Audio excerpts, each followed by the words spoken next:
और उसी समय चर्चाएं शुरू हो गई थी कि क्या मनोहर लाल जाएंगे भाई पूरन कुमार के निधन पर भी शोक जताने के लिए।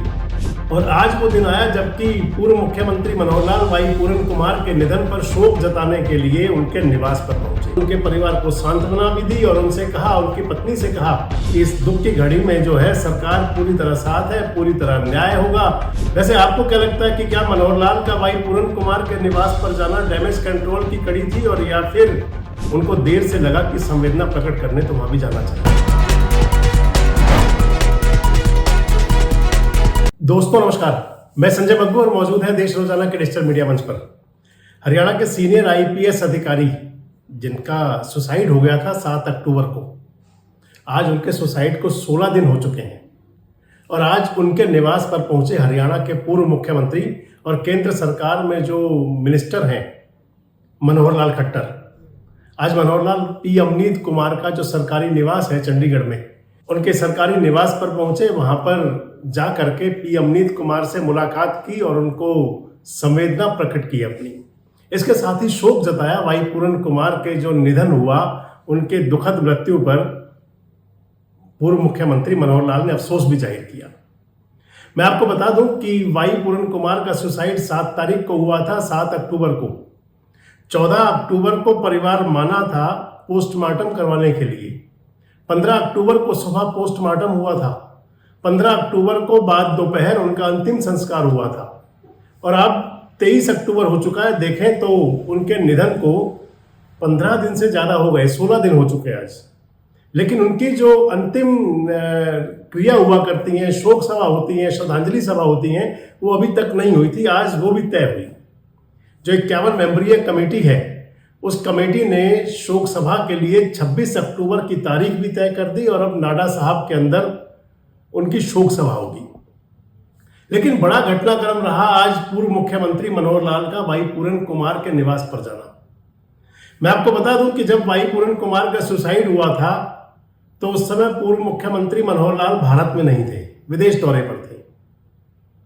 लेकिन 14 तारीख को वो विदेश दौरे से वापस आ गए थे। इधर 15 तारीख को, 15 अक्टूबर को भाई पूरन कुमार का तमाम जद्दोजहद और तमाम कशमकश के बाद, क्योंकि तमाम मांग थी परिवार की, लेकिन इस बीच जो दूसरा घटनाक्रम हुआ था, और वो दूसरा घटनाक्रम था एएसआई संदीप लाठर ने खुदकुशी कर ली थी, खुद को गोली मार ली थी।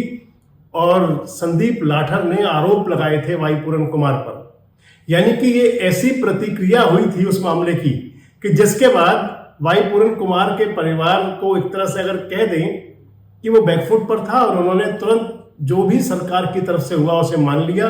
हालांकि सरकार की तरफ से जो होना था वो हो चुका था। नरेंद्र बिजरानिया जो इस मामले में जिन पर परिवार का गुस्सा था, उनका ट्रांसफर हो गया था। शत्रुजीत कपूर जो हरियाणा पुलिस के महानिदेशक थे उस समय, उनको छुट्टी पर भेज दिया गया था। उनके स्थान पर ओपी सिंह पुलिस महानिदेशक लगा दिए गए थे। यानी कि तमाम बात, इसके बावजूद भी जब 14 अक्टूबर को संदीप लाठर की खुदकुशी का समाचार मीडिया के अंदर चला और उसके बाद में ये फैसला लगभग हुआ कि भाई पूरन कुमार का भी अब पोस्टमार्टम हो और अंतिम संस्कार हो, तो 15 अक्टूबर को सुबह पोस्टमार्टम हुआ और फिर अंतिम संस्कार हुआ। इधर 16 अक्टूबर को पोस्टमार्टम हुआ था संदीप लाठर का।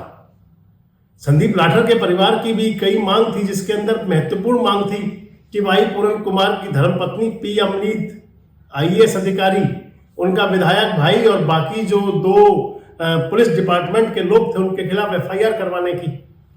पुलिस ने और सरकार ने उस मांग को भी माना और एफआईआर भी दर्ज हुई। हालांकि एफआईआर आज तक सार्वजनिक नहीं हुई है।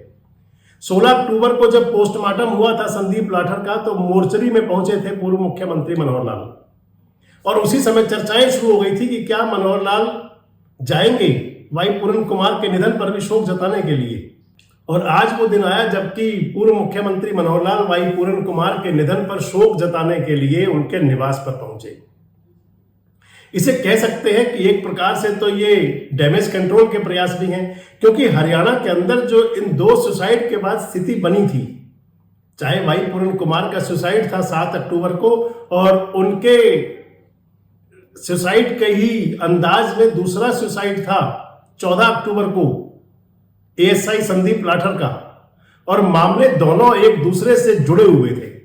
दोनों मामलों में भ्रष्टाचार, दोनों मामलों में जातिवाद, दोनों मामलों के अंदर गैंगस्टर, दोनों मामलों के अंदर इस तमाम प्रकार की एंट्री थी, जिससे कि ये मामला बड़ा पेचीदा बन गया था।